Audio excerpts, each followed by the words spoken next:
किले में खड़ा हूं। महल यहाँ से किशोरी महल है। आप देख सकते हैं ये झंडा का विवाद चल रहा था, लगातार 25 दिनों से चल रहा था। झंडा यहाँ पर फहरा दिया गया। देखिए आप, ये वही झंडा है जिनके लिए महाराजा सूरजमल जी ने शहीद हुए थे, कुर्बानियां दी थी। ये वही झंडा है जो जवाहर सिंह जी राजा, यहाँ के बच्चू सिंह जी राजा, महाराजा मान सिंह जी और यहाँ महाराजा सवाई विजेंद्र सिंह जी जो भरतपुर की आन बान शान रहे हैं। और यहाँ की जो जनता है, यहाँ की जो जनता जनार्दन है, वो भी यहाँ पर इन राज परिवारों के लिए बहुत सम्मान रखती है। आइए कैमरे को लेकर के ये झंडा देखिए आप, ये झंडा है यहाँ पर, ये महाराजा सूरजमल की आदमकद प्रतिमा भरतपुर में है। यहाँ पर ये दिखाइए, भरतपुर शहर है, ये पूरा किशोरी महल, राजाओं की गाथा लिखी हुई है यहाँ पर। इस जगह पर ऐतिहासिक जगह जहाँ पर किला है, अजय किला रहा है, जिसको दुनिया में कोई जीत नहीं सका है, वो जगह देखिए आप। वहाँ पर दौलत फौजदार जी ने आगे आई कैमरे को लेकर के क्या कहना चाहते हैं आप बताइए। झंडा फहरा दिया आपने यहाँ। सबसे पहले भरतपुर की 36 कौम की सरदारी को मेरा राम राम। एक पिता विवश हो सकते हैं, लेकिन इस ब्रज की 36 कौम विवश नहीं हो सकती। पिता पुत्र के मोह में फंस सकते हैं। हम सब आज यहाँ लोहागढ़ की विरासत, हमारी ऐतिहासिक विरासत और सांस्कृतिक ध्वज, महाराजा सूरजमल का जो ध्वज था, लोहागढ़ का जो ध्वज था, उसको आज 21 सितंबर को मोती महल में फहराया जाना था। लेकिन एक पिता की व्यवस्था के चलते वो नहीं हो सका। इससे 36 कौम आहत हुई और 36 कौम की भावनाओं के अनुरूप हमने आज सांकेतिक रूप से यहाँ ध्वज को फहराया है। ये लड़ाई जो ध्वज के सम्मान की है, ये जो संघर्ष ध्वज के सम्मान का है, अभी बंद नहीं हुआ है। जमीर जिंदा है, मर के भी इस ध्वज के सम्मान की रक्षा करेंगे।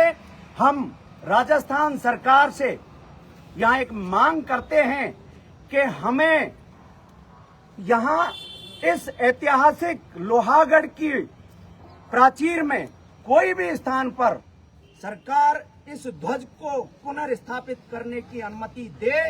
इस आंदोलन को हम आगे बढ़ाएंगे। लोग निराश नहीं हों। मरने तक, हमारे मरने तक हम इस सम्मान के लिए लड़ते रहेंगे, पीछे नहीं हटेंगे। तो ये दौलत फौजदार जी ने देखिए सीधी तस्वीर आपके सामने है। यहाँ महाराजा सूरजमल विराजे हुए भरतपुर की स्थापना की है जिन्होंने। और आप देखिए झंडा यहाँ पर जो फहराया हुआ है, यहाँ भरतपुर के जो मोती महल है वहाँ पचरंगी झंडा फहराया था। और पचरंगी झंडा बताया था लोगों ने कि ये जयपुर राजघराने का है, राजपूतों का झंडा है। और यहाँ के जो राजकुमार है वो बोलते हैं कि हमारी भरतपुर के जो जाट है, ये देश के जाट है, उनकी उत्पत्ति जादौन करौली राजवंश से हुई है। लेकिन यहाँ इन्होंने नकार दिया है। यहाँ उन्होंने कहा है दौलत फौजदार जी ने कि ये झंडा देखिए, हनुमान जी का इस पे फोटो लगा हुआ है, यही ओरिजिनल झंडा है जो यहाँ पर इस किशोरी महल, रानी किशोरी है जो हमारे महाराजा सूरजमल की धर्मपत्नी रही है, महारानी। उनके ये देखिए आप, उनके सुपुत्र जवाहर सिंह जी हुए जिन्होंने दिल्ली को तोड़ दिया था, मुगलों से लड़ाइयां लड़ी, अंग्रेजों से लड़ाइयां लड़ी। आज देखिए ये देखिए झंडा, ये झंडा फहरा रहे, देखिए आप, ये भरतपुर का झंडा आप फहरा रहे। कैसा लग रहा है आपको? देखिए बताइए आप, अच्छा लग रहा है?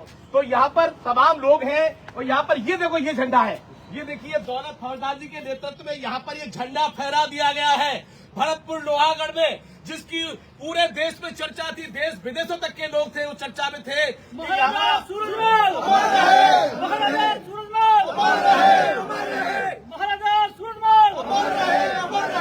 तो ये झंडा जो प्रकरण है यहाँ पर। अच्छा, झंडा यात्रा के बारे में आपने कहा था, क्या करेंगे? पूरा भरतपुर का जनसमुदाय सुनना चाहता है, देश के लोग सुनना चाहते हैं आपको। पूरे ब्रज की, लोहागढ़ रियासत की 36 कौम की बिरादरी के साथ बैठ के आगे की रणनीति बनाएंगे और 36 कौम की बिरादरी के नेतृत्व में, मार्गदर्शन में इस यात्रा को, ध्वज के सम्मान की यात्रा को आगे बढ़ाएंगे।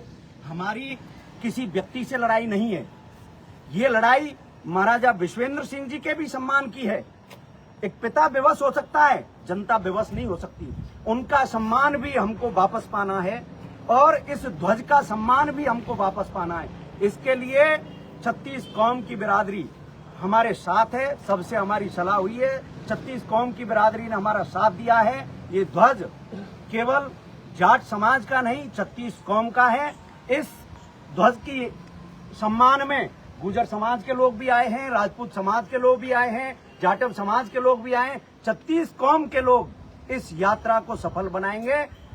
अपना सम्मान ये ध्वज हमारे जीते जी नहीं खो सकता। ये दौलत फौजदार जी ने कहा है कि यहाँ पर झंडा यात्रा निकाली जाएगी। भरतपुर जिले के गांव-गांव में ये झंडा जो है सम्मान का प्रतीक है, शौर्य का प्रतीक है, भरतपुर की एकता का प्रतीक है। और भरतपुर के लोगों में आज जो विषय बना हुआ है, चर्चा का केंद्र बना हुआ है कि आखिर झंडा नहीं लगा है। ग्रामीण जनता इस बात से बड़ी आहत है। उनकी जो भावनाएं हैं वो आहत हुई है। आप देख लीजिए, यही झंडा है, इन्होंने ऐलान कर दिया है। मैं आपको सीधा राजघराना न्यूज पर दिखा रहा हूं कि ये झंडा अब घर घर पहुंचेगा। भरतपुर में यात्रा होगी दौलत फौजदार जी के नेतृत्व में। और आज महाराजा सूरजमल की इस वीर भूमि पर इन्होंने ये झंडा फहरा दिया है। और मैं यही कहना चाहता हूं कि यहाँ के जो जाट है वो जाट ही रहेंगे, कोई राजपूतों से उनका संबंध नहीं है। महाराजा सूरजमल 36 कौम के हैं। महाराजा सूरजमल